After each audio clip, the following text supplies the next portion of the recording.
main takeaway from the ESG conference today will be that just that it's such a big conference. If we were talking about this sort of 10 years ago, I remember when ESG was the last panel of the day at a main conference, and you'd be in a back room somewhere, and you'd have 3 or 4 people in the audience. So I think what's fantastic about today is that you've got so many people here and so many people engaged and talking about ESG.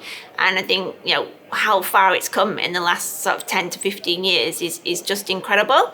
I think one of the main topics today will obviously be climate change. And I think, that's one of the first things that most people in the portfolio are concentrating on because it's such a big issue. But I think what we've seen from the panels is that ESG can cover so many topics and can be a far-ranging subject, covering climate change, but also, inclusion and diversity is a big topic on some of the panels that we've seen today as well. So, what is fascinating about ESG is it's so overarching, but that also makes it quite a challenge as well to cover all the bases. Palatine started looking at ESG 15 years ago. So I think one of the things that we can do to further it is to have these conferences and get the conversation going. I think one of the reasons that Palatine was successful in its ESG implementation, and over the years we've won quite a number of awards for ESG, is that it's been integrated into the whole business. So Adam Black was talking about before about he's now a partner at Collar Capital. And I think you've seen ESG people be really senior people within the organizations, and now they've really got a voice. At Palatine, I'm on the investment team. So I've always been integrated into the investment team. So ESG has never been seen as, this person just does ESG and that's their job.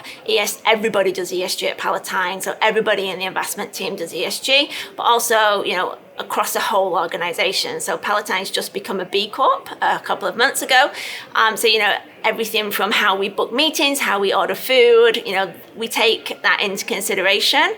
So last year we did a carbon neutral AGM, for example, and everybody helped to make the AGM successful. So the people booking hotels, ordering the catering, etc., were brought into ESG. So I think for ESG to really gain traction and be successful, it has to be the entire organization that is involved with that. So what we'd say at Palatine is that we do ESG well across all of our organizations, and the way that the impact fund looks at ESG is the same as the way as the buyout fund ESG. But ESG is about how a company operates, so how it delivers its goods and services, how it looks after its employees, its supply chain, its responsibility to the community, whereas impact is around what a company does as its main core business. So in the impact fund, we have to put KPIs around the main core of the business. So we invest in healthcare, education, and sustainability, where we can demonstrate to investors the impact that we're generating in those businesses. I think these events are really important, and it's fantastic to be all here today in person as well, because we've been to a number of these events have had to be online in the past. So great to see a variety of people here today. And I think these events are really important to get people networking, to share best practice across the industry as well, and also to make ESG more high profile across the private equity industry.